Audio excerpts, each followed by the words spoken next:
capa da revista The Economist circula pelo mundo. E nela, Bolsonaro surge com o rosto pintado de verde e amarelo e um gorro viking, igual ao do xamã da invasão do Capitólio. A imagem coloca o Brasil e os Estados Unidos no mesmo espelho. 2 ataques à democracia, 2 líderes populistas. Segundo a revista, o julgamento de Bolsonaro é um teste que vai além das fronteiras nacionais. O editorial é direto. O Brasil pode dar uma lição ao mundo.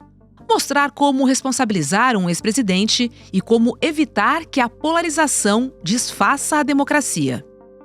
Enquanto o mundo observa, o STF se prepara para julgar.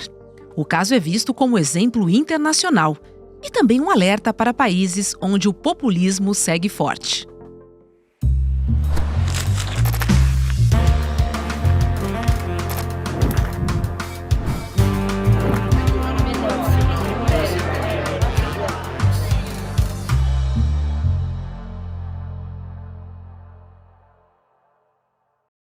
Olá, seja bem-vindo, seja bem-vinda. Eu sou a Roberta Garcia e este é o Videocast em Detalhes. Aqui sempre com uma convidada ou um convidado, a gente mergulha para analisar um tema do nosso dia a dia. Hoje eu converso com a professora da PUC de São Paulo, ela também é advogada e doutora em Direito Internacional, a Elaine Silva. Oi, Elaine, seja muito bem-vinda ao Em Detalhes.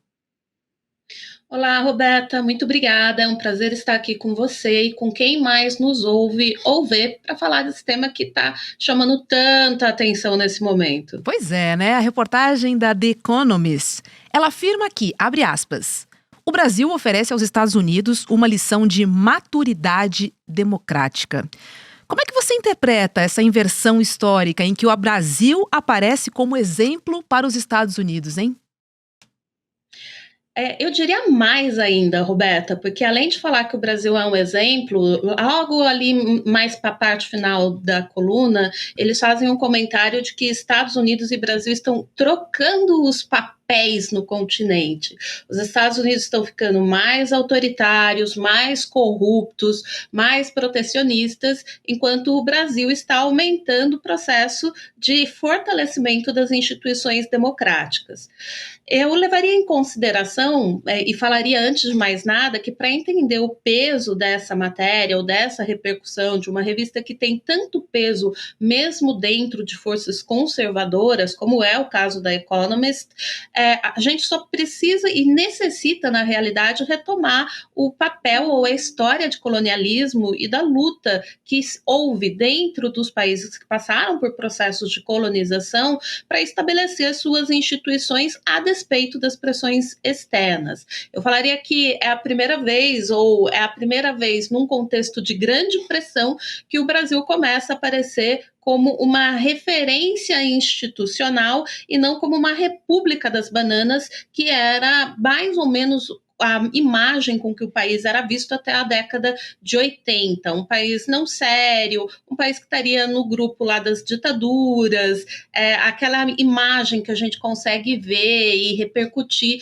para quem tem aí memória, como a gente tem provavelmente, dessa história recente. Então, é um símbolo de um avanço, e um avanço que está sendo possível num contexto, num país em que as pessoas não esperavam pelo seu histórico autoritário. O que outros países não estão conseguindo no centro do sistema, de alguma forma a gente está conseguindo. E é algo que precisa ser olhado com bastante cuidado e atenção nesse momento. O que muda no olhar do mundo em relação ao Brasil a partir dessa reportagem da The Economist, hein? A reportagem da The Economist, ela é importante para marcar uma posição. Ela é uma das vozes mais importantes no estabelecimento ou no reconhecimento da opinião pública com relação aos grandes temas que têm impacto no mercado. Só que ela não é a única. Então, a gente precisa olhar a reportagem da Economist num conjunto de publicações e avaliações que já têm demonstrado, primeiro, uma queda das democracias no mundo. Um relatório que foi publicado pela VDEM, pela Varieties of Democracy, no início do ano, no primeiro semestre, já estava apontando que a gente tem mais regimes autocráticos, autoritários, fechados ou eleitorais do que democracias. E agora você continua vendo o aumento dos conflitos internacionais nos quais esses países de recorte autoritário estão envolvidos. Então a gente pode ver o caso de Israel e Gaza, o caso da própria explosão do ataque dos Estados Unidos ao Irã, o caso da invasão da Ucrânia. A gente tem inúmeros exemplos para apontar como isso está acontecendo. Então, nesse sentido, a matéria da Economist, ela vem como um sentido de apontar para a saída. Qual é a boa experiência que está tendo depois de uma experiência real de queda na democracia, porque o período do governo Bolsonaro foi visto efetivamente como um período de queda ou de erosão das instituições democráticas no Brasil. No entanto, ao contrário de outros países, e aí a gente pode apontar a Hungria, a gente pode apontar os próprios Estados Unidos, que a presença desses atores continuaram sendo permitidas, no Brasil isso está sendo de alguma forma responsabilizado e está sendo contido. O que vem, obviamente, dialogar com o que parte da própria literatura do Sul já estava apontando, da necessidade de se ver as experiências de inovação democrática e de resistência democrática, não apenas no norte, não apenas no centro do sistema, mas também a partir das margens, a partir dos países do Sul global, que é uma outra forma de falar isso, como é o caso do Brasil. Eu espero, né, como analista, como uma pessoa que trabalha no campo, que essa experiência sirva para a gente poder revalorizar as nossas próprias instituições. Por quê? Era muito comum a gente ouvir no Brasil uma crítica muito grande à Constituição brasileira. Porque a Constituição brasileira é muito grande, tem mais de 200 artigos, trata muito em detalhe, não deveria tratar tanto. O grande exemplo, a grande referência de Constituição é a Constituição dos Estados Unidos, tem que ser uma Constituição mínima, e proliferavam os estudos que julgavam as instituições brasileiras a partir dos padrões da experiência institucional dos Estados Unidos. Eu até brinquei que desse mal eu não levo nenhuma culpa, porque a gente começa a ver o quanto as instituições brasileiras estão dando conta de reagir aos ataques quando as pessoas não colaboram de boa vontade. Então, de um certo sentido, eu acho que essa matéria ela precisa ser vista num contexto de publicações que apontam para a erosão da democracia e que é uma oportunidade para que nós mesmos revejamos ou releiamos as nossas instituições a partir do que elas estão conseguindo oferecer num contexto que outras instituições não estão conseguindo oferecer. Em outro trecho da reportagem, há a seguinte citação, abre aspas: "Apesar das falhas, as instituições brasileiras resistiram", que vai ao encontro da sua fala anterior. E aí eu te pergunto, até que ponto o julgamento do Bolsonaro no STF e também no TSE, até que ponto esses julgamentos demonstram para o mundo uma resiliência institucional, hein? Esse julgamento, ele vai ser o grande parâmetro. Por quê? Porque mesmo em outros países, nós não temos grandes exemplos de líderes políticos sendo responsabilizados por esses abusos, principalmente nesse contexto desse avanço, na maior parte das vezes por base eleitoral, realmente, dentro daquilo que se chamou de democracias liberais ou, né, de regime de autocracias eleitorais, de uma outra forma de poder colocar. Os líderes que estão sendo responsáveis por grandes violações não estão sendo responsabilizados. Eles ou os seus legatários, né, aqueles que ocuparam o lugar deles posteriormente na posição, eles continuam ocupando grande espaço e tendo ampla margem de tomar decisão e avançar. A gente pode ver isso até no contexto do Benjamin Netanyahu, que para mim é o grande exemplo. Ele está envolvido num ato ou numa série de encadeamento de atos que vai ser, não tenho dúvida nenhuma, que já é caracterizado como crime contra a humanidade, que vai ser caracterizado como genocídio, e nem isso está fazendo com que ele seja retirado do cargo dentro do país. Agora, é muito importante notar que todo mundo está falando do julgamento porque ele é a grande cereja, né, no bolo, a grande cereja no sorvete, no doce, que é você conseguir responsabilizar a pessoa que liderou e que é beneficiada por aquele ato de golpe, de violação, mas ele não é o único. Então, nesse momento, a gente fala muito do julgamento, porque o julgamento vai começar semana que vem. Mas, se vai passar ou não PEC de blindagem, se vai ter anistia ou não, vão ser as outras dimensões necessárias para as quais nós vamos começar a olhar a partir do fim desse julgamento. E, nesse sentido, é muito importante a gente entender que não só o que o judiciário está fazendo, mas o que o legislativo vai fazer a partir de agora para minar esses esforços de responsabilização ou não, permitindo que outros avanços aconteçam no futuro, também vai entrar na conta. Não adianta, eventualmente, individualizar a responsabilidade desse golpe na pessoa do Bolsonaro e continuar permitindo que outros golpes sejam realizados pelo legislativo hoje. Então, a gente precisa olhar com tanta atenção para o julgamento, quanto para o legislativo. Essa semana que vem e as próximas, o julgamento vai estar no foco da atenção de todos. Mas, passando o julgamento, o próximo passo necessário é ver como as instituições vão dar conta a partir das outras dimensões do Estado, e da atuação política, da negociação política, do fazer político, porque o judiciário ele só deve atuar no momento em que você já esgotou todas as outras formas de negociação. O poder legislativo já deixou passar, o poder executivo já foi ocupado, não houve modos de se reverter as decisões dentro dos espaços que podem rever as suas próprias decisões, e a partir desse momento em que você não tem mais nenhuma saída prévia dentro das instituições estabelecidas, o judiciário vai atuar. Existe na matéria, é óbvio, a gente sempre precisa ler também, como eu falo, com certo distanciamento. A matéria evidencia que nós estamos conseguindo servir como exemplo e tem instituições democráticas que respondam a essa realidade da extrema-direita populista que avançou sobre direitos liberais básicos, como direitos civis e políticos, direito de eleger, de ter uma eleição reconhecida. Mas, contudo, nós precisamos agora lembrar também que nem tudo o que a revista faz ou tem como padrão pode ser as nossas próprias referências. Uma coisa que me chamou muito a atenção, de novo, pensando em estruturas e culturas políticas, é o fato da revista achar que o judiciário decide muito no Brasil e que é um problema juízes não serem eleitos.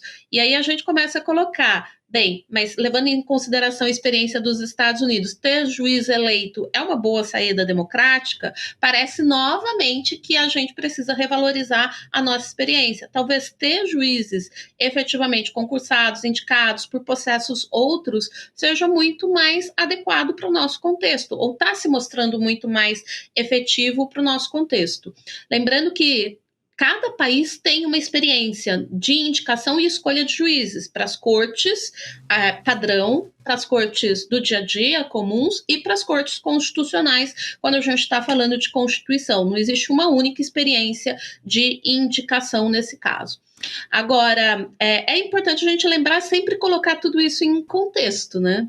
Pois é, você falou em eleições, eu quero trazer um outro trecho da Economist que diz que o sistema eleitoral brasileiro, baseado em urnas eletrônicas, provou-se sólido e confiável. Você acha que esse reconhecimento internacional, ele enterra de vez a narrativa bolsonarista de fraude?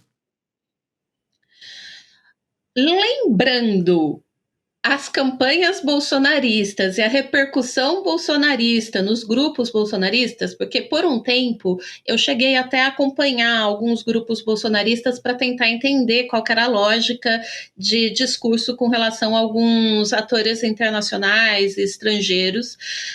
Mesmo entre bolsonaristas, você já havia presente uma acusação de que a Economist seria, na realidade, uma revista comunista, o que não tem qualquer, assim, eu até ponho a mão na cabeça, porque me dá até dor de cabeça, não tem qualquer base na realidade. A The Economist é uma revista conservadora, economicamente liberal, no sentido de Estado mínimo, ela não tem qualquer base para ser considerada uma revista comunista. No entanto, mesmo assim, havia entre grupos bolsonaristas de comunicação uma acusação de que a The Economist seria uma revista economista. Sei lá, talvez pela cor vermelha do logo da revista, alguma razão deve ter, porque não falava e não repercutia o que os grupos estavam interessados em repercutir.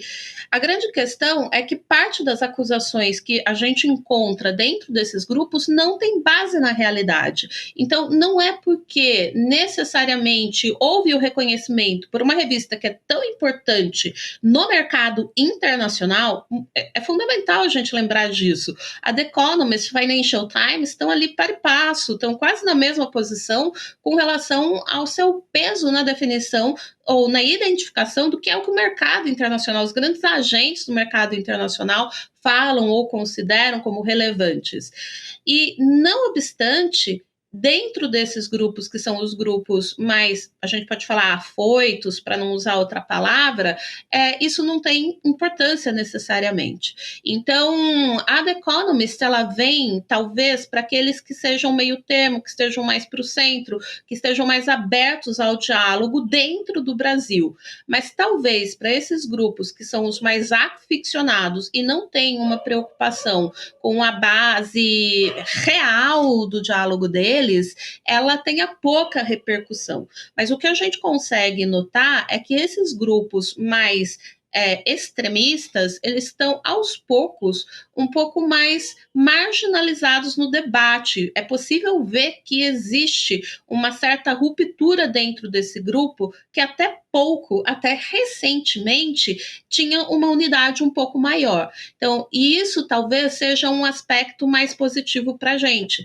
Quem quiser ocupar o espaço das eleições para o ano que vem, vai começar a se distanciar do Bolsonaro para conseguir ter diálogo e ser aceito e não ser considerado um igual ao Bolsonaro. No entanto, para ganhar as eleições no ano que vem, essas pessoas ainda precisam, de certa forma, do apoio do Bolsonaro para os seus votos. Então, isso também começa a ver que, para as negociações políticas internas e a sua aceitabilidade externa, começa a se criar uma situação de tensão, e as pessoas que querem ocupar esse espaço que vai ficar aberto com a impossibilidade de participação da família Bolsonaro, porque a gente acha que o Eduardo não volta, o Bolsonaro deve ser preso, então o espaço começa a ser aberto. E aí, quem quiser ocupar esse espaço vai precisar negociar e se distanciar, mas começa a criar essa tensão que vai precisar ser resolvida. E como é que você avalia a crítica da revista ao sistema americano? Principalmente no ponto em que eles dizem que o sistema estadunidense falhou por não conter Trump, tanto que ele foi reeleito, enquanto o Brasil não, né? O Brasil conseguiu frear, de certa forma, o Bolsonaro, tanto com a inelegibilidade como com o julgamento da tentativa de golpe. Essa avaliação, ela faz muito sentido e ela está vindo dialogar com outras avaliações que a gente já está encontrando no campo. É interessante que aqui no Brasil isso não está repercutindo ainda, e essa semana saiu uma newsletter, o Krugman, ele publica diariamente praticamente e envia para algumas pessoas que o seguem algumas avaliações. E essa semana ele escreveu uma carta que eu achei bem interessante, que é: por que o mercado não está simplesmente muito preocupado com essas mudanças do Trump? Porque, na realidade, o que a gente começa a observar é que está tendo uma mudança institucional muito grande nos Estados Unidos, a ponto de se falar em mudança até do regime de política econômica, passar a ser algo mais próximo de um capitalismo de Estado, que seria uma figura mais próxima da Alemanha nazista, por exemplo, do que uma figura mais próxima do que você imaginar de uns Estados Unidos keynesiano, da reconstrução do período entre guerra, pós-Segunda Guerra Mundial. Então, em alguma medida, o que a gente começa a observar é que se fala em termos analíticos, já se observa que existe essa mudança institucional em curso, em termos de quem são os principais dirigentes, qual é a possibilidade de questionamento, da ideia do foco de responsabilidade, indivíduo e accountability, ela está caindo por terra, e mesmo de segurança e previsibilidade. Essas últimas 2 ou 3 semanas, a gente começa a observar de uma forma muito ativa e transparente uma intervenção do Trump em cargos que não seriam possíveis, em cargos dentro do Banco Central, que deveria ter autonomia, em cargos no CDC, que é o Centro de Controle de Doenças Transmissíveis. Essa semana, ontem, isso veio a público especificamente. Então, a gente está começando a ver a interferência dele em quem está na televisão, em quem está falando e quem repercute. Não é só o caso do Late Show. Ontem a gente teve de novo outro caso, que é o caso do Seth Rogers. Então você começa a ver uma diminuição da liberdade de expressão. Não se pode mais falar isso nem na mídia, nem na imprensa, que era vista como algo tão forte nos Estados Unidos. Isso começa a ficar mais claro que está sendo alvo também do Trump. Na universidade, isso já desde o começo começou de uma forma muito, muito forte, o ataque contra a liberdade de expressão no campus. E isso tem algumas repercussões, são repercussões para a gente também. Qual que é a capacidade que você tem de ter livre crítica e livre pensamento nesses sistemas de controle e de abuso político? Saíram 2 matérias que eu acho bem interessantes e que precisam entrar nesse conjunto para entender o contexto pelo qual a gente está vivendo, que é se a gente estaria passando agora pelo fim da sociedade civil. O aumento dos regimes que são autoritários, como eu falei para você, seja porque chegaram eleitoralmente, chamando de democracia liberal, seja porque houve algum movimento autoritário de golpe, de ruptura, em que você não tem a participação, eles vêm como contraponto, que é o contraponto de perda do espaço cívico de discussão. E se você não tem efetivamente esse espaço cívico de discussão, qual que é a possibilidade de você questionar políticas, decisões ou participar das decisões?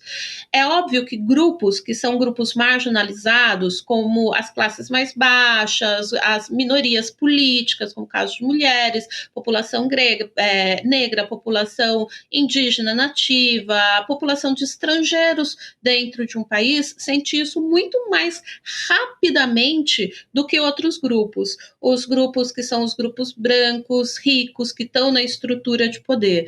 Agora, o que se começa a observar é que mesmo esses grupos estão começando a falar, está tendo perda de espaço democrático. Então, quando a gente vê, por exemplo, grupos que falam contra o genocídio em Gaza ser considerado terrorista e ser preso, qual é o espaço de discussão que você tem para questionar esse tipo de ação? E isso está começando a ocorrer. A gente começa a ver e repercutir o quanto o avanço desses tipos de governos e regimes, e especialmente nos Estados Unidos, em que eles tiveram um tempo de refletir sobre por que eles não conseguiram avançar tanto no primeiro governo, chegando agora num segundo governo, num segundo mandato, com toda a vontade e estratégia dirigida para conter esses obstáculos que eles encontraram e superar os obstáculos para fazer avançar uma pauta autoritária. Você começa a ver essa perda, uma perda de espaço de capacidade de participação no governo, tanto no campo econômico quanto no campo político. E para a gente, aqui no Brasil, isso ainda vai ter repercussão. Isso tem uma repercussão sobre quanto de espaço que a gente tem para falar. Tem muita gente que quer ter visto para os Estados Unidos que já começa a pagar conta, já começa a não publicar ou falar sobre determinados temas. Eu já falo que eu sei que eu não vou ter visto renovado. Então não tem problema nenhum. Assim, não tenho problema nenhum com relação a isso. Eu tenho uma política de não ir para estados autoritários, então não tenho nenhuma vontade de ir para os Estados Unidos, não iria para a Copa lá, então eu não tenho problema nenhum em falar isso. Mas a gente já começa a observar algumas pessoas não querendo falar sobre determinados temas com medo de repercussão. Então, em alguma medida, isso também nos afeta. Elaine, você acha que essa reportagem da Economist, ela chega a acenar para o governo Trump, ou seja, ela tem importância para o governo Trump a partir do momento em que ela dá luz a toda essa pressão econômica, política e ideológica dos Estados Unidos em relação ao Brasil, convertida em taxação? Essa matéria, ela é muito importante para indicar o que uma parte de uma elite internacional, transnacional, está pensando. Agora, o que eu acho isso assim, avaliando, tentando fazer uma interpretação cognitiva do Trump, né? Olhar para o Trump e ver o Trump como pessoa. É difícil, mas não é tão difícil porque a gente sabe como aquele homem branco rico que se acha entitled, né, pensa. E assim, a gente tem muito mais facilidade de ver isso do que ele próprio. Uma coisa que chama muito a atenção dentro do mercado todo mundo está falando aquele TACO, né, o TACO, Trump always chicken out, o Trump sempre amarela, e o quanto o Trump ficou completamente perturbado por descobrir e ter a repercussão de que o mercado, os agentes do mercado estavam utilizando essa sigla para se referir a ele. Então, eu vejo o Trump, e pensando nessa reação dele à sigla TACO, repercutindo de uma forma muito parecida. Ele está querendo fazer repercutir e ele quer criar cenas de repercussão pública, midiática, das suas decisões como as melhores decisões. E ele não está conseguindo. Por que ele foi demitir a pessoa que era o coordenador presidente do equivalente do IBGE nos Estados Unidos? Porque os números que o equivalente do IBGE nos Estados Unidos repercutiram e identificaram sobre emprego não eram o que eles queriam. Então, o que me parece é que isso pode ter uma reação um pouco mais forte no sentido de vingança, na mesma forma que ele teve com o diretor do equivalente deles do IBGE ou do equivalente agora do CDC, de tentar ter medidas de repercussão contra esse veículo, como aconteceu com a NBC nos Estados Unidos, do que uma tentativa de colocar a mão na consciência. Eu não vejo, não há nada que indique no comportamento do Trump nesses últimos anos de que há uma avaliação de que a sua pauta ou a sua agenda seja uma agenda que precise de revisão, porque ela vai contra determinados direitos. E eu falo isso não só porque a gente não vê uma mudança, mas porque é possível verificar uma intensificação de medidas do primeiro mandato nesses primeiros 7, 8 meses de mandato. Às vezes eu paro e penso, não faz nenhum ano que o Trump voltou para o poder e para mim dá a sensação que faz 10 anos que ele já está lá. Tanta coisa que está acontecendo. É aquela sensação do primeiro governo Bolsonaro. Você acordava, você não sabia em que momento você estava da história de tanta coisa que estava acontecendo e você não conseguia acompanhar.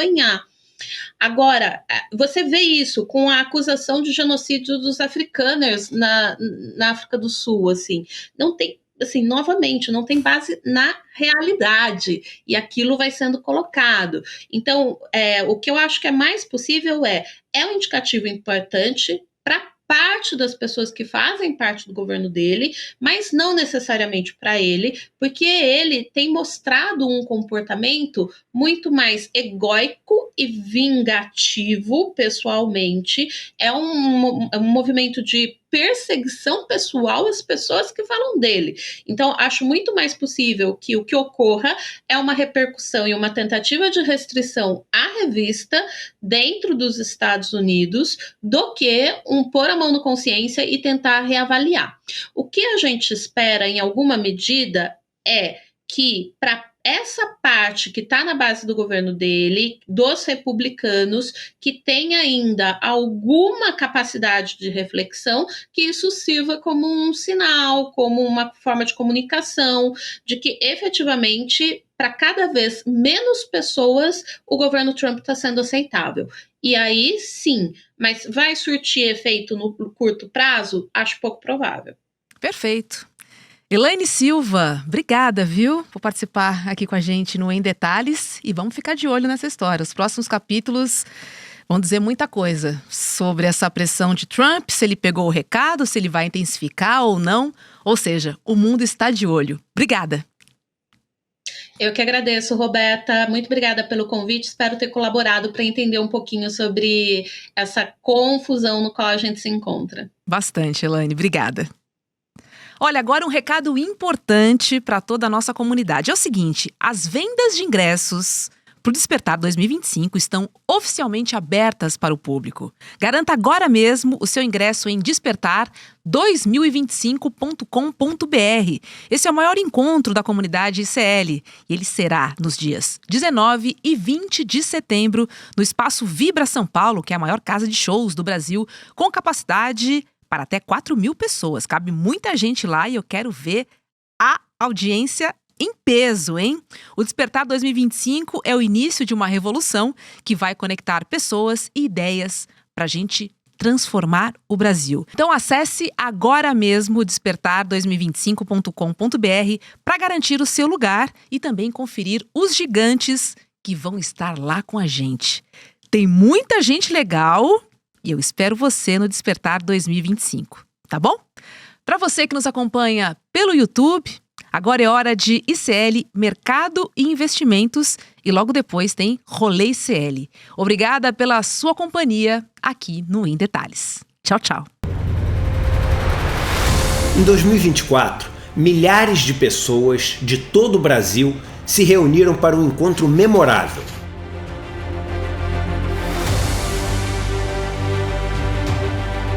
No palco, histórias incríveis. A gente está na vida para evoluir, para aprender. Na plateia, novas amizades e sonhos compartilhados. É o melhor presente de aniversário desse cara. A esperança e a alegria tomaram conta. Vimos que um país mais justo, consciente e humano é possível. Vocês, espectadores, hoje são os protagonistas desse evento incrível e que desperta. Provamos que o conhecimento liberta e o coletivo transforma. Que a gente veio pra cá pra...